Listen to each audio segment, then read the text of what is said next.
আরপিওতে আইন শৃঙ্খলা বাহিনীর সংজ্ঞায় সেনাবাহিনীকে যুক্ত করার প্রাথমিক সিদ্ধান্ত ইসির।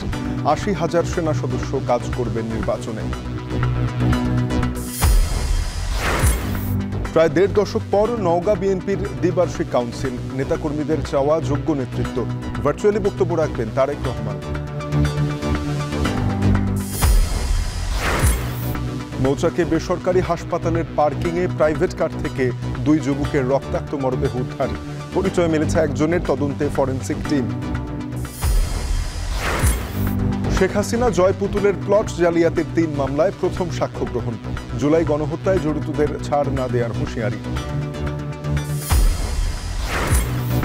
২০১৪ সালে পল্লবীতে পুলিশি নির্যাতনে জনি হত্যা মামলার আপিলে এসআই জাহিদের যাবজ্জীবন বহাল। সাজা কমেছে আরেক পুলিশের।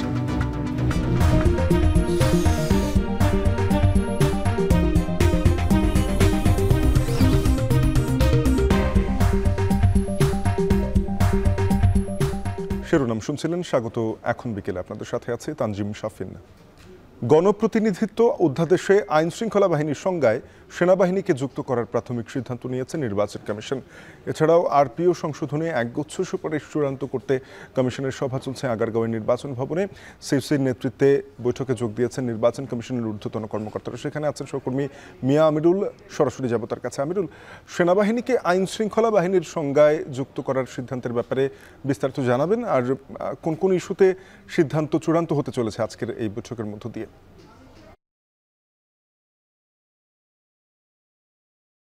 সবাইটি কিন্তু বলা চলে প্রায় ৫ ঘন্টা যাবৎ চলছে। আমরা কমিশন সূত্রে যেমনটি জানতে পেরেছি, এটি হয়তো বা আরও ২-১ ঘন্টা চলতে পারে।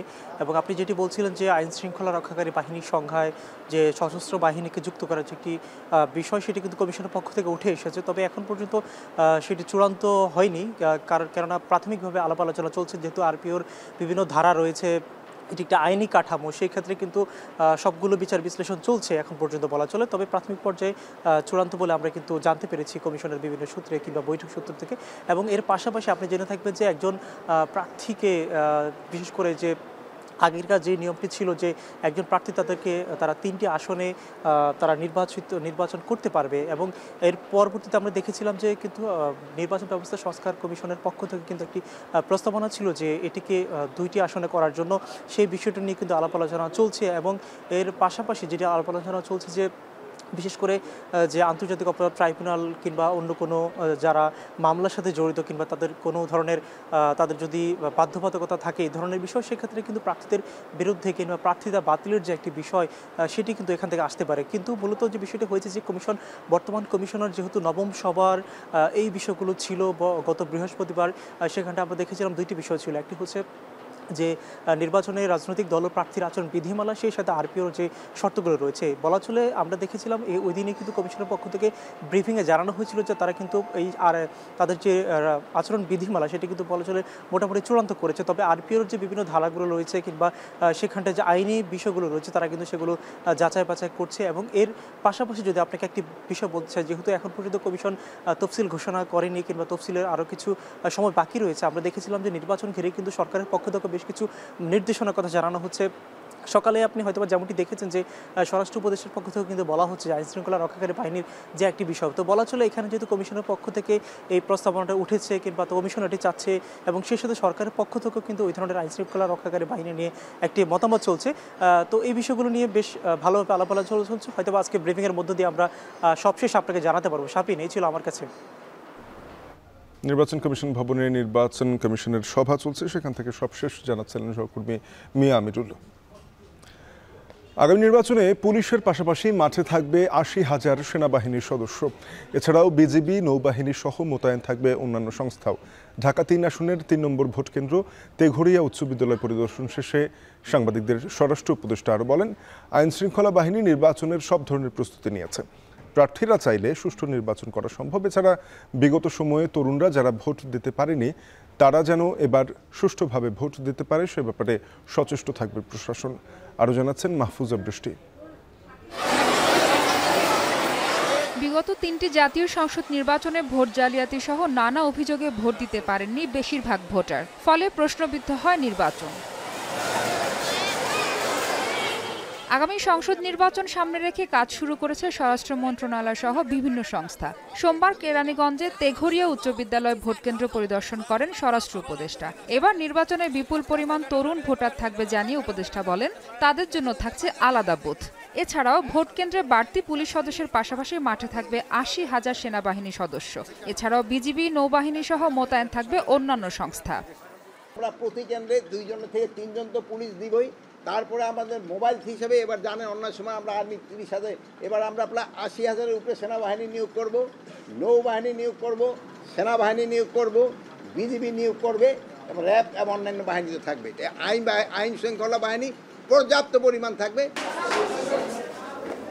নির্বাচন সুষ্ঠু করতে রাজনৈতিক দল ও জনগণ ও গণমাধ্যমের সহযোগিতার প্রয়োজন বলে জানান স্বরাষ্ট্র উপদেষ্টা। বর্তমানে আইন শৃঙ্খলা পরিস্থিতি যেরকম আছে তা দিয়ে সুষ্ঠু নির্বাচন করা সম্ভব বলে মন্তব্য করেন তিনি।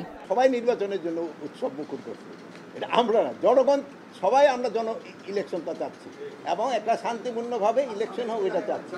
এই জন্য এটার জন্য যত ধরনের আমাদের প্রিপারেশন নেওয়ার আমরা প্রস্তুতি নিচ্ছি। যত বড় রাঘব বোয়াল হোক না কেন, চাঁদাবাজির সঙ্গে জড়িত থাকলে ছাড় দেওয়া হবে না বলেও হুঁশিয়ারি দেন স্বরাষ্ট্র উপদেষ্টা। মাহফুজা বৃষ্টি, এখন ঢাকা। নওগাঁয় অনুষ্ঠিত হচ্ছে জেলা বিএনপির দ্বিবার্ষিক সম্মেলন। সেখানে ভার্চুয়ালি যুক্ত থাকছেন দলের ভারপ্রাপ্ত চেয়ারম্যান তারেক রহমান। এ নিয়ে আরও জানাতে কনভেনশন হলের সামনে থেকে যুক্ত হয়েছেন সহকর্মী মাজিদুর রহমান। মাজেদ, জানাবেন যে নেতাকর্মীদের উচ্ছ্বাস কেমন দেখছেন, এই কাউন্সিল থেকে তাদের প্রত্যাশা কী?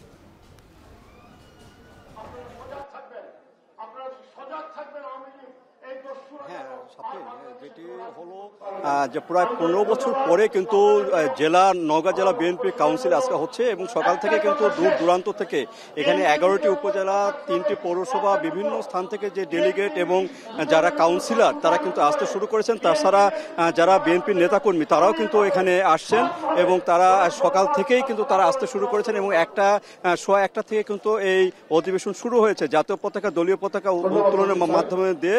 এবং এখানে যে স্থায়ী কমিটির সদস্য ইকবাল হাসান টুকু তিনি আসছেন, তাছাড়া মুক্তিযোদ্ধা আব্দুল সালাম আসছেন, তাছাড়া অনেক কেন্দ্রীয় নেতৃবৃন্দ এখানে আসছেন। আর এরই মধ্যে কিন্তু তারেক রহমান তিনি ভার্চুয়ালি এখানে স্ক্রিনে চলে আসছেন এবং তিনি বক্তব্য শুনছেন।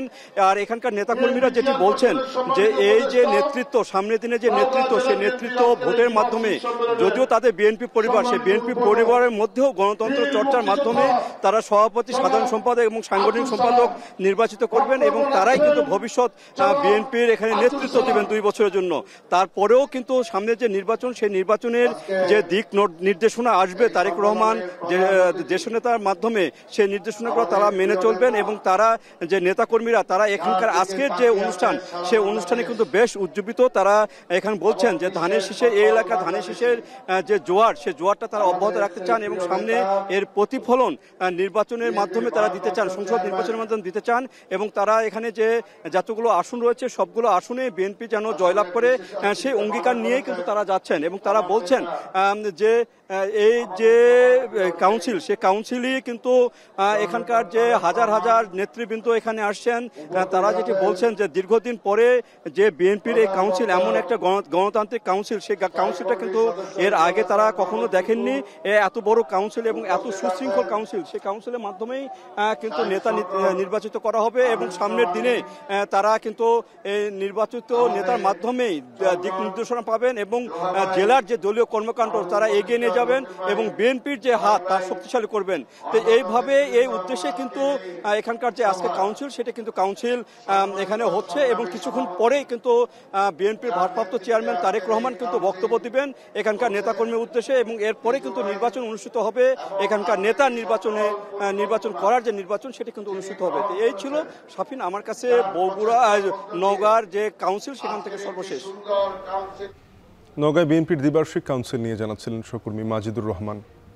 রাজধানীর মৌচাকে সিরাজুল ইসলাম মেডিকেল কলেজ হাসপাতালের আন্ডারগ্রাউন্ড পার্কিংয়ে প্রাইভেট কারের ভেতর 2 তরুণের মরদেহ উদ্ধার করেছে পুলিশ। সোমবার দুপুরে হাসপাতাল কর্তৃপক্ষ পুলিশকে খবর দিলে পুলিশ এসে মরদেহ দুটি উদ্ধার করে। হাসপাতালের নিরাপত্তা কর্মী জানান, 10 আগস্ট ভোরে গাড়িটি হাসপাতালে ঢোকে, কিন্তু একদিন পার হয়ে গেলেও রেজিস্ট্রি খাতা অনুযায়ী গাড়িটি বের না হওয়ায় গাড়িটির কাছে গেলে ভেতরে 2টি লাশ দেখতে পান। পুলিশের তথ্য মতে হাসপাতালে রোগী নিতে এসেছিল গাড়িটি। গাড়ির মালিকের সাথে ইতিমধ্যেই যোগাযোগ হয়েছে বলে জানিয়েছেন রমনা থানার ডিসি। যোগাযোগ হয়েছে নিহত গাড়ি চালকের পরিবারের সাথেও। তবে মৃত্যুর কারণ সম্পর্কে এখনও কিছু জানা যায়নি। ময়নাতদন্তের জন্য লাশ দুটি নিয়ে যাওয়া হবে বলেও জানানো হচ্ছে।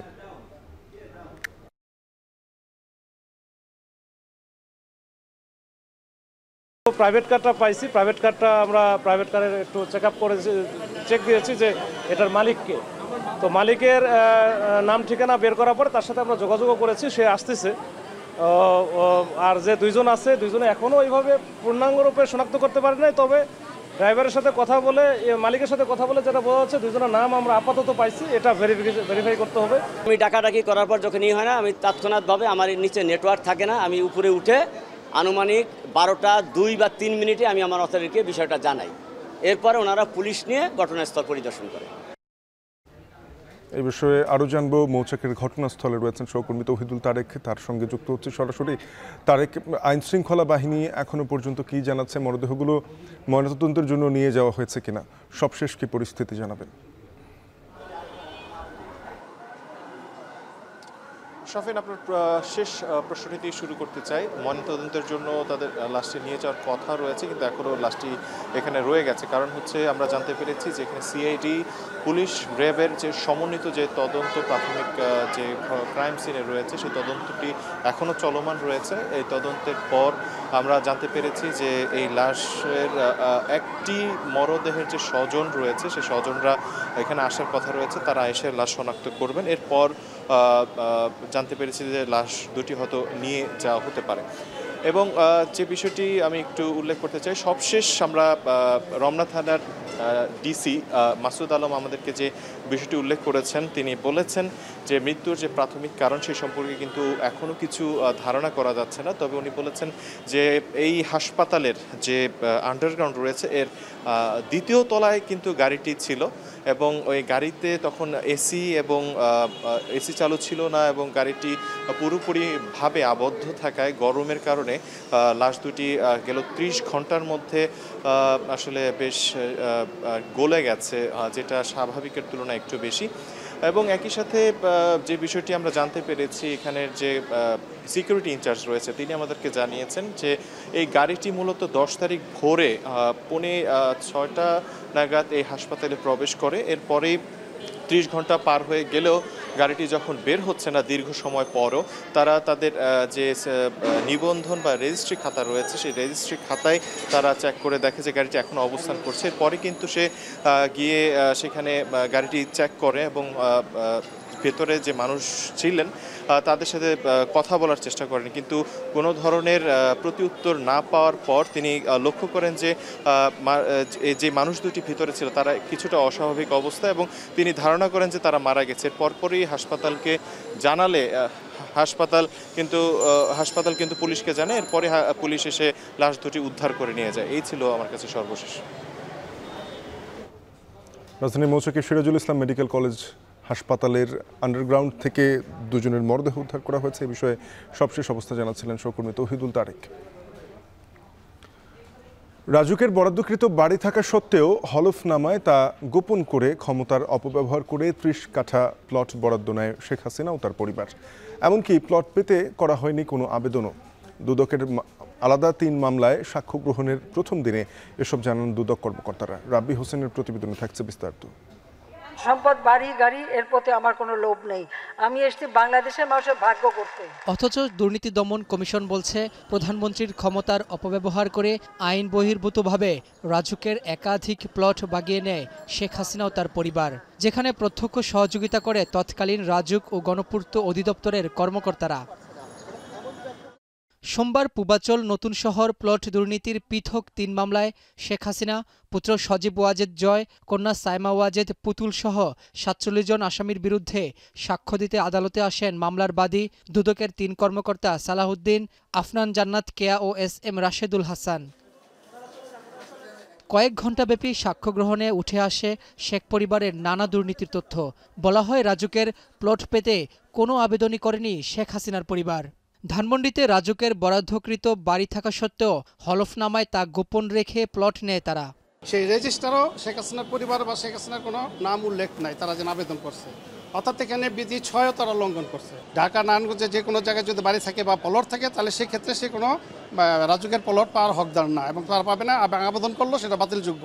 রাজুক সহ সংশ্লিষ্ট কর্মকর্তারা লাভবান ও শেখ হাসিনাকে খুশি করতে অবৈধভাবে প্লট বরাদ্দ দেয় বলে সাক্ষ্য প্রদান করেন দুদক কর্মকর্তারা।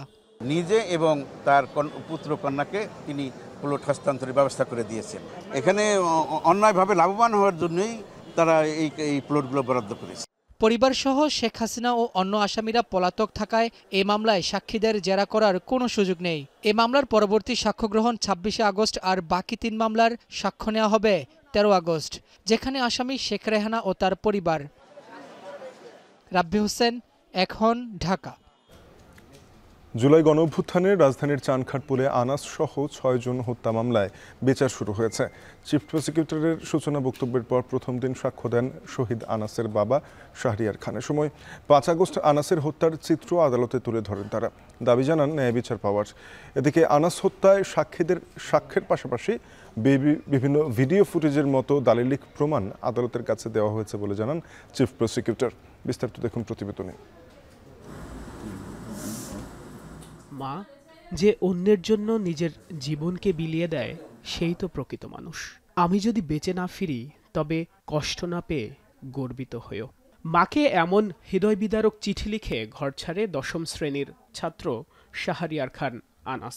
গত বছরের 5 আগস্ট রাজধানীর চানখাঁরপুল এলাকায় পুলিশের গুলিতে নিহত হয় আনাস। সোমবার চানখাঁরপুলের এই হত্যাকাণ্ডের মামলায় সূচনা বক্তব্য ও সাক্ষ্য গ্রহণ শুরু হয় আন্তর্জাতিক অপরাধ ট্রাইব্যুনাল 1-এ। এ সময় আদালতে উপস্থিত ছিলেন অভিযুক্ত শাহবাগ থানার সাবেক ওসি আরশাদ হোসেন, কনস্টেবল সুজন মিয়া সহ 4 জন। ডিএমপির সাবেক কমিশনার হাবিবুর রহমান সহ 8 জনের অপরাধের বর্ণনা আদালতে তুলে ধরেন চিফ প্রসিকিউটর। বলেন, এ অপরাধ প্রমাণে তাদের কাছে যথেষ্ট সাক্ষ্য প্রমাণ রয়েছে। ভিডিও ফুটেজ সেগুলোই মামলার অকাট্য দলিল প্রমাণ।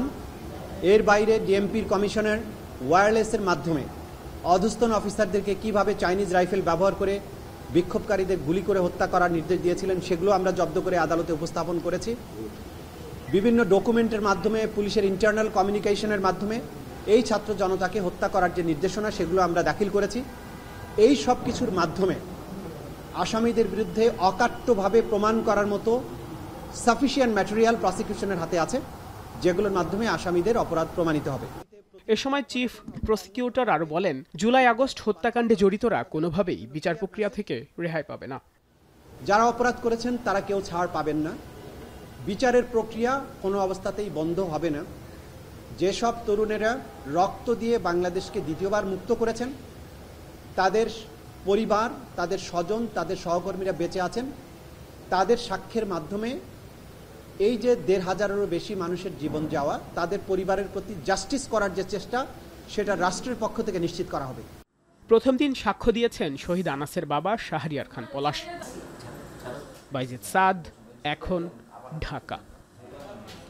3 দিনের রাষ্ট্রীয় সফরে মালয়েশিয়ার পথে প্রধান উপদেষ্টা ডক্টর মোহাম্মদ ইউনূস সোমবার দুপুর 2টায় শাহজালাল আন্তর্জাতিক বিমানবন্দর থেকে বিমান বাংলাদেশ এয়ারলাইন্সের একটি ফ্লাইটে রওনা হন তিনি। প্রধান উপদেষ্টার সাথে সফরসঙ্গী হিসেবে আছেন আরও 5 উপদেষ্টা।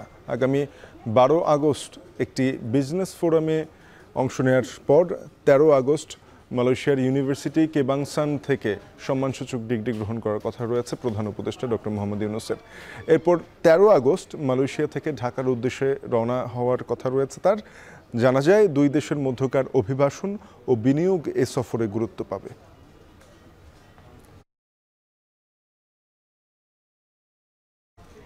মাদক ব্যবসা নিয়ে বিরোধের জেরে রাজধানীর মোহাম্মদপুরের জেনেভা ক্যাম্পে সন্ত্রাসীদের দুপক্ষের সংঘর্ষ হয়েছে।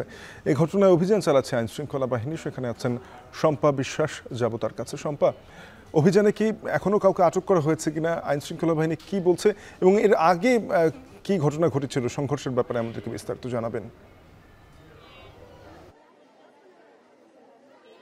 শাফিন, এখন পর্যন্ত আমরা যেই তথ্য জানতে পেরেছি সেখানে আমরা জানতে পেরেছি যে এখানে গতকাল একটি ককটেল বিস্ফোরণ হয়েছে এবং কয়েকটি পক্ষ একসঙ্গে মিলিত হয়ে পুলিশের একটি গাড়ির গ্লাস ভেঙে দিয়েছে। এখন পর্যন্ত এতটুকু তথ্য আমাদের হাতে আছে, তবে তারা মাদক কারবারি এতটুকু আমরা নিশ্চিত হতে পেরেছি।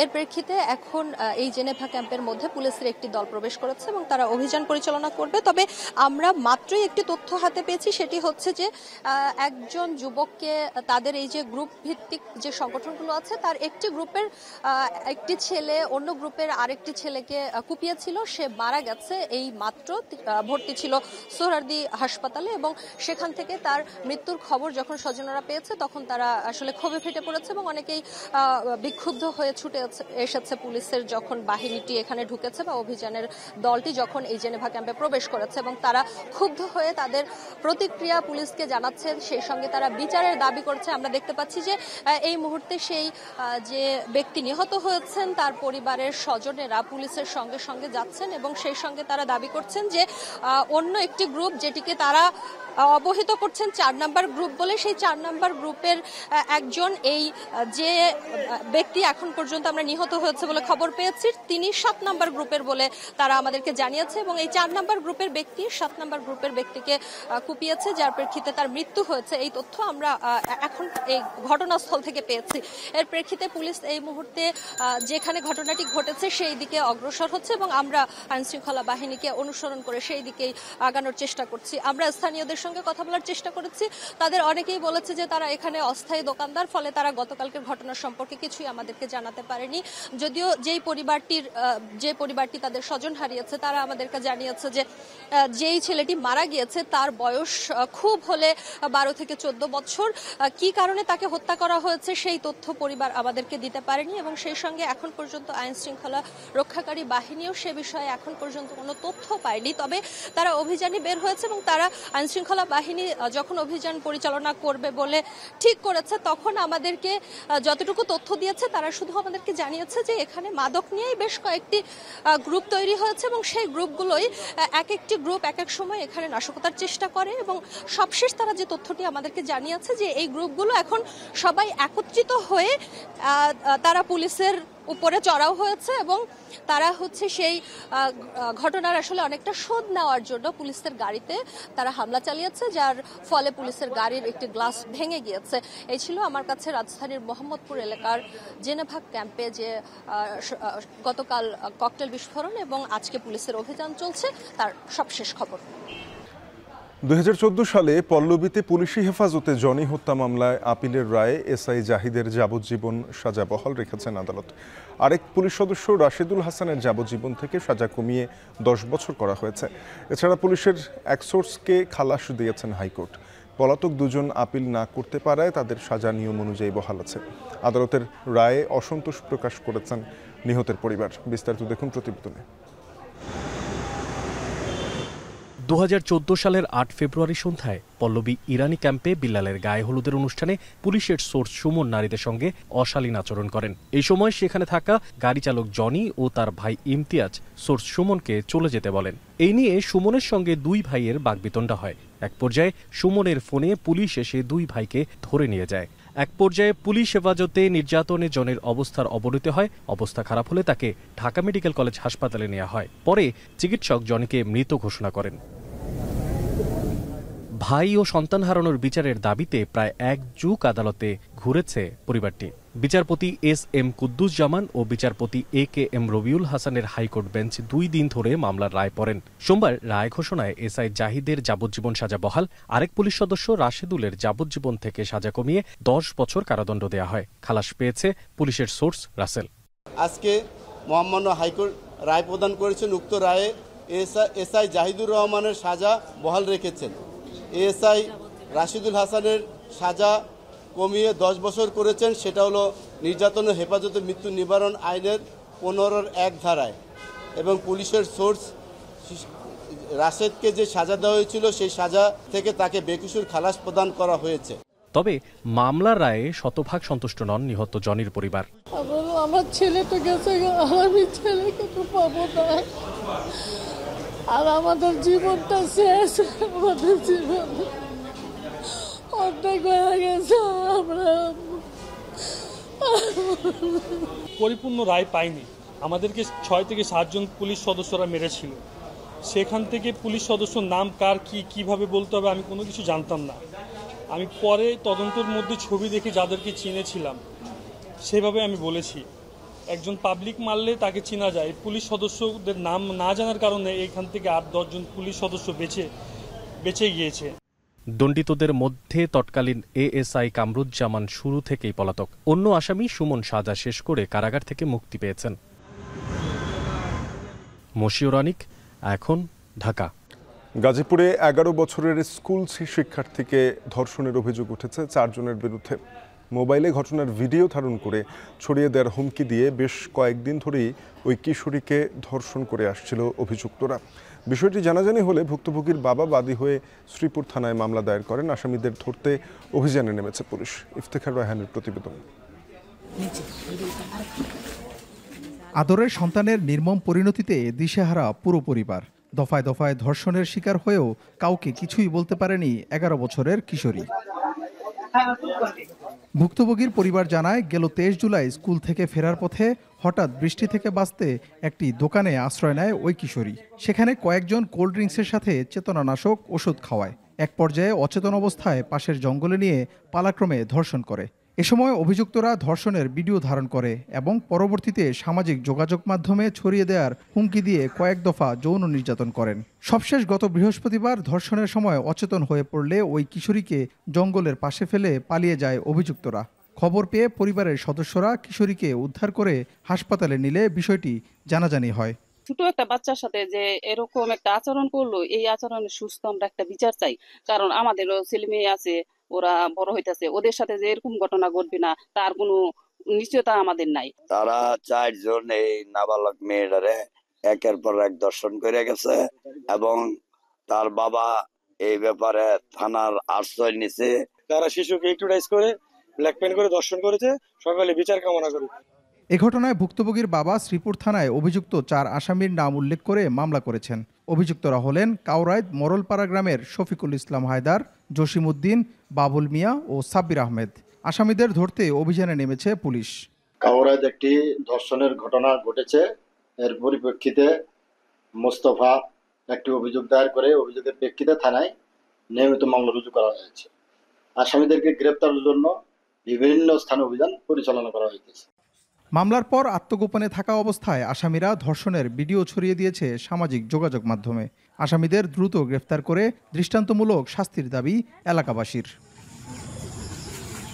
ইফতেখার রায়হান, এখন, গাজীপুর। এবার দেশের বাইরের খবর।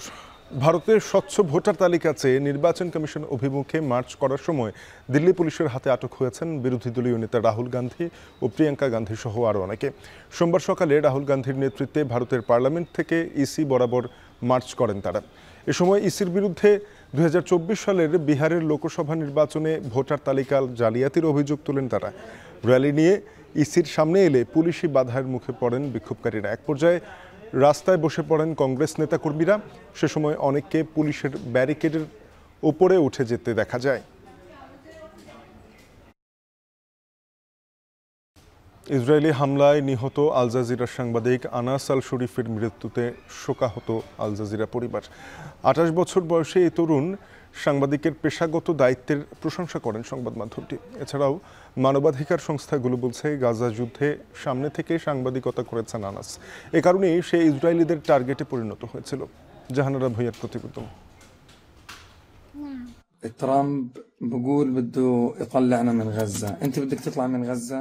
ইসরায়েলের হামলায় নিহত হওয়ার আগে ধারণ করা মেয়ের সঙ্গে আল জাজিরার সাংবাদিক আনাস আল শরীফের এই আবেগঘন মুহূর্তের ভিডিও ঘুরপাক খাচ্ছে সামাজিক যোগাযোগ মাধ্যমে। ভিডিওতে দেখা যায় 28 বছর বয়সী সাংবাদিক আনাস শিশু কন্যাকে জিজ্ঞাসা করছেন যুদ্ধবিধ্বস্ত এই অঞ্চল ছেড়ে সে চলে যেতে চায় কিনা। শিশু কন্যার জবাব, সে গাজা ছাড়তে চায় না। গাজা ছেড়ে সে কাতার, জর্ডান, মিশর কিংবা তুর্কিতেও যেতে রাজি নয়। بدك تضلك هنا في غزة يعني مش طالعة؟ مش طالعة نهائيا بالمرة؟ طيب قولي لهم احنا مش طالعين। এক বিবৃতিতে হত্যার দায় স্বীকার করে ইসরায়েলি সেনাবাহিনী। আনাসকে সন্ত্রাসী এবং হামাসের একটি সশস্ত্র সেলের প্রধান ছিলেন বলে দাবি করেন তারা। ইসরায়েল সন্ত্রাসী বললেও মানবাধিকার সংস্থাগুলো বলছে গাজা যুদ্ধের সামনে থেকে সাংবাদিকতা করেছেন আনাস। এই কারণেই সে ইসরায়েলিদের টার্গেটে পরিণত হয়েছিল। স্বাধীন সাংবাদিকদের সংগঠন সহ জাতিসংঘের কর্মকর্তারা এর আগে আনাসকে ইসরায়েলের হামলার বিষয়ে সতর্ক করেছিলেন। তিনি ছিলেন আল জাজিরার আরবি ভাষার প্রতিবেদক। ফিলিস্তিন ইসরায়েল যুদ্ধের শুরু থেকেই সংবাদ সংগ্রহ করেছেন। মৃত্যুর মাত্র কয়েক মিনিট আগে সামাজিক যোগাযোগ মাধ্যম এক্সে গাজায় ইসরায়েলের বোমা বর্ষণের ভিডিও শেয়ার করেন আনাস। লেখেন, ইসরায়েলি আগ্রাসনে প্রায় 2 ঘন্টা ধরে বিরতিহীন বোমা বর্ষণের শিকার হন গাজাবাসী। আল জাজিরা জানিয়েছে, আনাস তার মৃত্যুর পর প্রচার করার জন্য একটি ভিডিও বার্তা দিয়ে গেছেন। তাতে তিনি বলেছেন, আমি কখনোই সংবাদকে বিকৃত বা ভুলভাবে উপস্থাপনের জন্য সত্য প্রচারে পিছপা হইনি। যারা নীরব ছিলেন, সৃষ্টিকর্তাই তাদের সাক্ষী। গাজায় সাংবাদিকতা করে বেশ সুনাম অর্জন করেছিলেন তিনি। গাজার আল-আকসা বিশ্ববিদ্যালয়ের মিডিয়া বিভাগ থেকে স্নাতক শেষ করেন আনাস। কাজের স্বীকৃতি হিসেবে ফিলিস্তিনে 2018 সালে বেস্ট ইয়াং জার্নালিস্ট পুরস্কার পান তিনি। গাজায় গণহত্যা ও অনাহারে ধুঁকতে থাকা মানুষের দৃশ্য তুলে ধরায় প্রাণ দিতে হলো আনাস আল শরীফ সহ আল জাজিরার 5 সাংবাদিককে। এই ঘটনায় বিশ্বজুড়ে নিন্দার ঝড় বইছে। আল জাজিরা জানিয়েছে, গাজার আল শিফা হাসপাতালের সামনে একটি তাঁবুতে হামলায় নিহত হন সাংবাদিক আনাস। এছাড়াও আল জাজিরার আরেক সাংবাদিক মোহাম্মদ ক্রেক, ক্যামেরাম্যান ইব্রাহিম জাহের, মোয়ামেন আলিওয়া এবং তাদের সহযোগী মোহাম্মদ নওফেল তারাও নিহত হন এই ঘটনায়। এ নিয়ে এ যুদ্ধে ইসরায়েলি হামলায় গাজায় 200-র বেশি সাংবাদিক নিহত হয়েছেন। জাহানারা ভুঁইয়া, এখন বিশ্ব। আবারও দেশের খবরে ফিরতে চাই। নওগাঁ জেলা বিএনপির দ্বিবার্ষিক সম্মেলনে ভার্চুয়ালি যুক্ত হয়ে বক্তব্য রাখছেন বিএনপির ভারপ্রাপ্ত চেয়ারম্যান তারেক রহমান। সরাসরি যাব সেখানে। আছে সেগুলো মানুষের কাছে পৌঁছে দিবে। অর্থাৎ আমরা একটি রাজনৈতিক দল, আমরা কাদের জন্য রাজনীতি করি ভাই? আমরা তো রাজনীতি করি এই দেশ এবং এই দেশের মানুষের জন্যই তো আমরা রাজনীতি করি, তাই নয় কি? কি ঠিক বলেছি ভাই? ঠিক বলেছি? এই দেশের মানুষ এবং এই দেশের জন্য আমরা রাজনীতি করি। অর্থাৎ এই দেশের মানুষের জীবনযাত্রা একটু যাতে অন্তত ভালো হতে পারে সেই বিষয়ে কি কি পরিকল্পনা আমাদের আছে, এই দেশের স্বাধীনতা, এই দেশের সার্বভৌমত্ব, এই দেশের সম্পদ, এই সবগুলোকে ঠিকভাবে রেখে কিভাবে মানুষের পক্ষে এইগুলোকে ব্যবহার করা যায়, মানুষের জন্য ব্যবহার করা যায়, এই সকল বিষয় আমাদের যে পরিকল্পনা, এগুলো মানুষের কাছে পৌঁছে দেওয়ার দায়িত্ব হচ্ছে নেতৃবৃন্দের, দায়িত্ব হচ্ছে কর্মীদের। এখন প্রিয় ভাই বোনেরা, আজ আমরা সম্মেলন অনুষ্ঠান করব।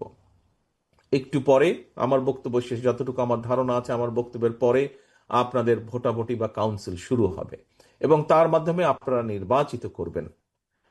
প্রিয় সহকর্মীরা, আসুন আমাদেরকে সেই মানুষগুলোকে আজকে ভেবে চিনতে সিদ্ধান্ত নিয়ে আমাদেরকে সেই মানুষগুলোকে দায়িত্ব দিব যারা আগামী দিন দলকে সঠিকভাবে পরিচালনা করবে। আজকে আপনারা এখানে যারা উপস্থিত আছেন, আপনাদের নিশ্চয়ই সবার একটি অভিজ্ঞতা আছে। কথাটি আমি প্রায় সব জায়গায় বলি। দেখুন, কথা তো অল্প, কথা কিন্তু খুব বেশি নেই। প্রতিদিন যে নতুন কথা বলা যায় তাও না, কিন্তু যেটা সঠিক কথা, যেটি স্বাভাবিক কথা, যেটি বাস্তব কথা, সেটি কিন্তু অল্পই হবে। কথাটি কি? কথাটি হচ্ছে এই যে আপনাদের একটি অভিজ্ঞতা, আমার সাথে দলের বহু নেতাকর্মী এই কথাটি শেয়ার করেছেন, সেই জন্যই আমি কথাটি জানি। আমারও যখন দেশে ছিলাম আমি, সেই সময় আমিও যখন সাধারণ মানুষের কাছে গিয়েছি, কথা বলেছি, তারাও আমাকে একই কথা বলেছে। আমারও কম বেশি সেই অভিজ্ঞতাটা আছে। হয়তো আপনাদের বেশি আছে, আমার একটু কম আছে বিভিন্ন পারিপার্শ্বিকতার কারণে, কিন্তু একটু হলেও আছে আমার সেই অভিজ্ঞতা। কি সেটি? আমার পরিচয় কি? আমি একজন বিএনপি করি। হ্যাঁ, আমার পারিবারিক পরিচয় শহীদ জিয়া আমার পিতা, দেশনেত্রী খালেদা জিয়া আমার মা, কিন্তু আমার একটি পরিচয়, আমি বিএনপির একজন কর্মী। আপনার যেরকম বিএনপির কর্মী হিসেবে পরিচয়, আমি যখন রাস্তায় যাই, পথে হাঁটি, তখন কিন্তু আমাকে মানুষ বিএনপি হিসেবেই চেনে। কিন্তু আপনারা এই ঘরে যারা বসে আছেন, আপনারাও যখন আপনাদের এলাকা দিয়ে হাঁটেন, আপনাদের এলাকার মানুষের সাথে কথা বলেন, ধরেন কারো নাম রফিক, তো ওই এলাকায় হয়তো আরো 3টা রফিক আছে, কিন্তু আপনি এলাকা দিয়ে হেঁটে যাচ্ছেন, মানুষ কিন্তু বলে ওই যে বিএনপির রফিক হেঁটে যাচ্ছে। হয় না ভাই এরকম? আপনাকে কি বলে? বিএনপির রফিক হেঁটে যাচ্ছে। তো ব্যাপারটা হচ্ছে এরকম, আপনাকে চেনি বিএনপি দিয়ে। এখন আপনি যখন কোথাও যান, কোনো অনুষ্ঠানে যান, সেটি পারিবারিক অনুষ্ঠান হোক, সেটি সামাজিক অনুষ্ঠান হোক, ধর্মীয় অনুষ্ঠান হোক, যেটাতেই যান, আপনার কাছে কিন্তু সাধারণ মানুষ যারা দেশ নিয়ে সচেতন, দেশ নিয়ে চিন্তা ভাবনা করে, বিষয় আশয় চিন্তা ভাবনা করে, ভবিষ্যৎ চিন্তা ভাবনা করে, হয়তো কোনো দল তারা করে না, কোনো রাজনৈতিক দল করে না, কিন্তু ওই মানুষগুলো কিন্তু আপনাদের কাছে আসে, বিশেষ করে আপনারা যারা বিভিন্ন পর্যায়ের নেতৃত্বের দায়িত্বে আছেন, আপনাদের কাছে এসে। এবারে খেলার খবর। আইসিসির সবশেষ র্যাঙ্কিংয়ে আবারও অবনমন হলো বাংলাদেশের। আইসিসির সবশেষ র্যাঙ্কিংয়ে ফের 10ম স্থানে নেমে গিয়েছে টাইগাররা। পাকিস্তানের বিপক্ষে জয়ের পর র্যাঙ্কিংয়ে 9ম স্থানে উঠে এসেছে ওয়েস্ট ইন্ডিজ, আর তাতেই এক ধাপ নিচে নেমে গিয়েছে ফিল সিমন্সের শিষ্যরা। শ্রীলঙ্কা সিরিজের এক ম্যাচ জয়ের পর নিজেদের অবস্থানে উন্নতি আনলেও অবস্থান ধরে রাখতে পারেনি বাংলাদেশ। 77 রেটিং নিয়ে বাংলাদেশ আছে 10ম স্থানে, আর ক্যারিবীয়রা 1 রেটিংয়ের বেশি নিয়ে উঠে এসেছে 9ম স্থানে। এখন বিকেল শেষ করব, তার আগে শিরোনামগুলো আরেকবার জানিয়ে। আরপিওতে আইন শৃঙ্খলা বাহিনীর সংজ্ঞায় সেনাবাহিনীকে যুক্ত করার প্রাথমিক সিদ্ধান্ত ইসির। 80,000 সেনা সদস্য কাজ করবে নির্বাচনে।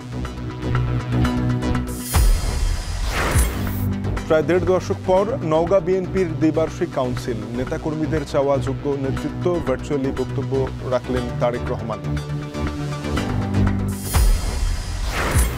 মৌচাকে বেসরকারি হাসপাতালের পার্কিংয়ে প্রাইভেট কার থেকে 2 যুবকের রক্তাক্ত মরদেহ উদ্ধার। মিলেছে পরিচয় তদন্তে ফরেনসিক টিম।